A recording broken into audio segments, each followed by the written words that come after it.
Le vlogueur américain Casey Neistat a accompli quelque chose de rare. Il a créé un style, une nouvelle manière de raconter des histoires. Et bien sûr, ce style n'est pas resté unique très longtemps. Casey a engendré beaucoup d'imitateurs, mais rares sont ceux qui arrivent à capturer la même magie.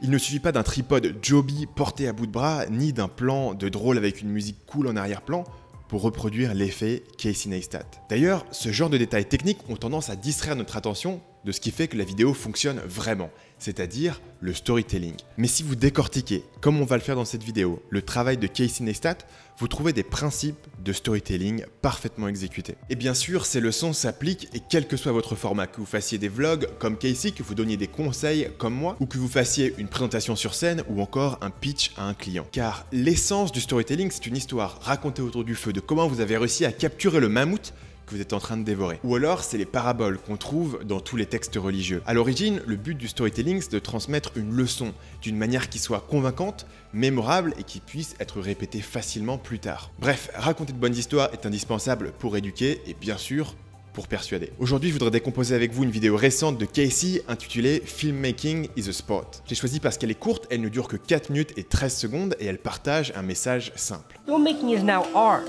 Filmmaking is a sport.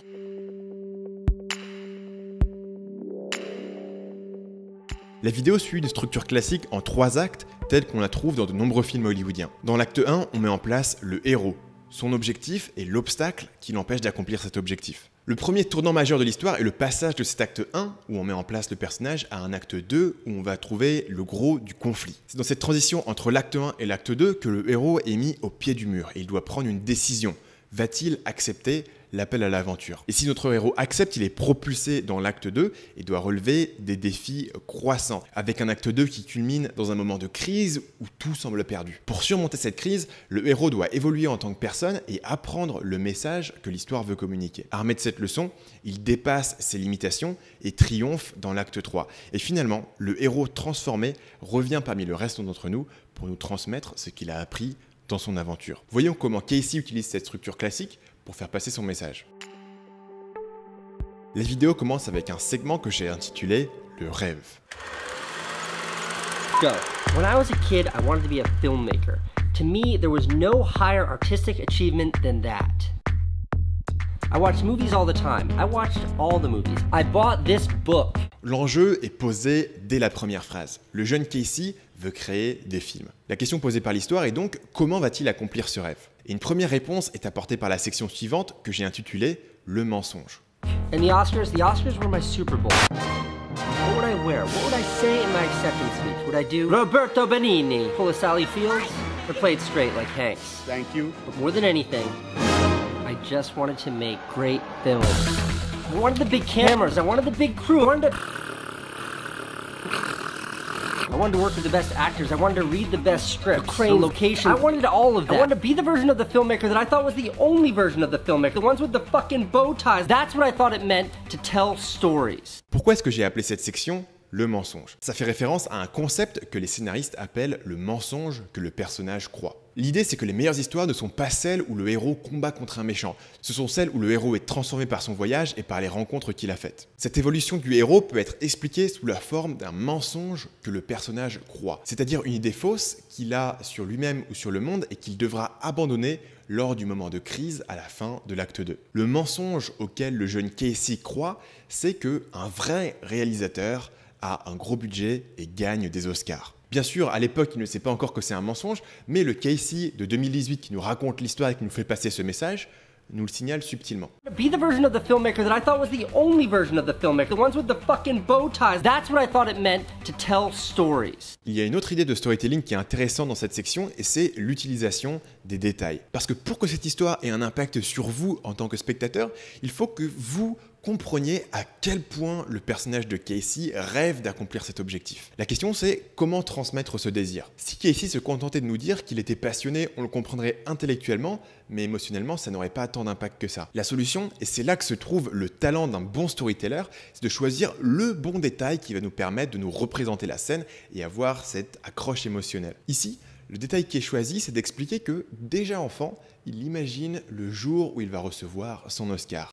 What would I wear? What would I say in my acceptance speech? Would I do Roberto Benigni, pull a Sally Fields, or play it straight like Hanks? Thank you. On enchaîne sur le segment suivant, l'obstacle.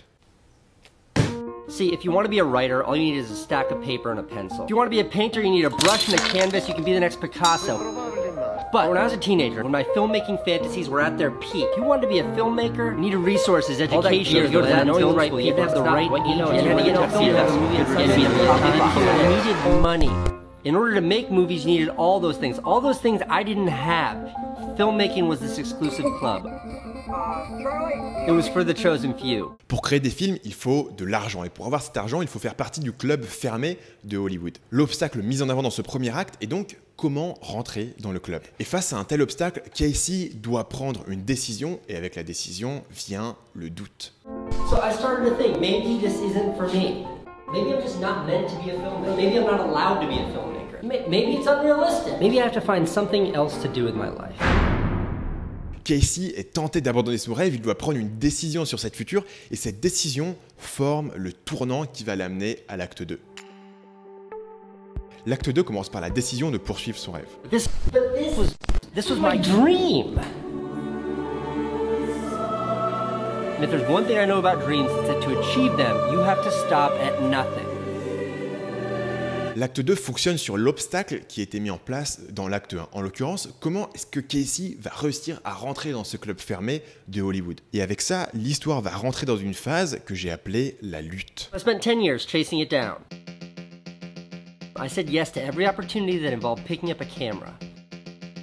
Bar mitzvah videos, wedding videos, birthday videos. The grind is not glamorous. Getting killed. Getting totally killed here. And this is the trailer I used to live in right there. Encore une fois, notez le détail. Il nous dit qu'il galère en faisant des bar mitzvahs pour à peine pouvoir vivre dans un mobil-home. Et avec ces deux petits détails-là, on a l'image d'un créatif qui galère. Heureusement, à force de persévérance, le héros va graduellement surmonter les défis qui lui font face. Et c'est une section que j'ai appelée l'ascension. Dans un film, cette section aurait une part majeure du temps à l'écran, mais cette vidéo de moins de 5 minutes condense cette section en moins de quelques secondes. Ça marche au final vraiment grâce à un tour de force au montage qui nous donne un sens des défis et des actions qui s'enchaînent avec un succès qui monte petit à petit. But I could not give up. Get in the other lane when it's safe, Joe. I went to camp. I mean, we didn't win. I got into Sundance. We didn't win there either. I had my own TV show on HBO. It was on at midnight and nobody actually saw it, but I got my name on movie posters. I got the badges. I dotted all the T's and crossed all the I's of what it meant to be a traditional filmmaker. All these people are here to see Go Get Some Rosemary. Mais juste au moment où vous commencez à vous détendre dans votre siège, à vous dire que le héros va finalement réussir, on arrive au moment le plus sombre de toute l'histoire. La crise. I had in theory achieved my dream, but it didn't feel like I realized the dream. It felt like I had fit myself into somebody else's version of the dream. And then I was on an airplane, and I realized, this isn't it. This isn't why I wanted to be a filmmaker. Listen, man. You have forgotten who you are.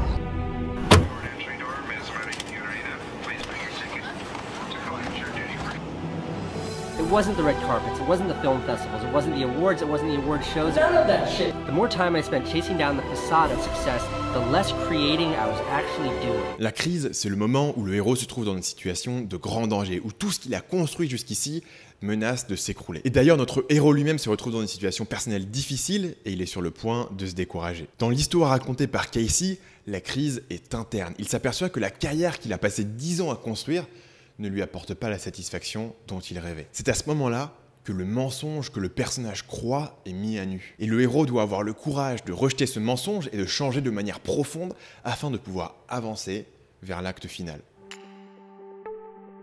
How can I go back? In fact, it was after winning the biggest award of my career that I just said, fuck it. I just want to make internet videos. I'm going to make a movie every day. A proper daily vlog. Oh, good I'm psyched. Pour dépasser sa crise, Casey doit rejeter le mensonge auquel il a cru pendant très longtemps. Il doit donc découvrir que désormais, n'importe qui peut raconter ses histoires et on n'a plus besoin de passer par le système hollywoodien. C'est dans cette épiphanie que se cache la puissance persuasive d'une bonne histoire. Car le personnage a commencé avec un mensonge, une idée reçue sur lui-même ou sur le monde que peut-être vous, en tant que public, partagez. Et donc le storytelling nous montre que ce mensonge est faux, non pas à travers des arguments, non pas en attaquant directement vos croyances, ce qui est rarement efficace, mais au contraire à travers un personnage avec lequel vous pouvez vous identifier à un personnage qui vous ressemble et qui illustre de manière émotionnelle les conséquences de ce mensonge. D'ailleurs, je pense que la pire vidéo de la chaîne de Casey Neistat est une des seules où il abandonne ce format. Hillary Clinton. I will be voting for Hillary Clinton. Dans cette vidéo publiée un petit peu avant l'élection de 2017, Casey déclare son support pour Hillary Clinton, ce qui n'est pas un problème en soi, mais ça arrive comme un cheveu sur la soupe. Il n'y a pas d'histoire, c'est juste Casey qui vous regarde droit dans les yeux en face caméra et qui vous fait la morale. Sitting on the sidelines this time around is not okay. This election is different. And if this guy gets elected, and you stood back with your arms folded and didn't speak out against him, it makes you complicit.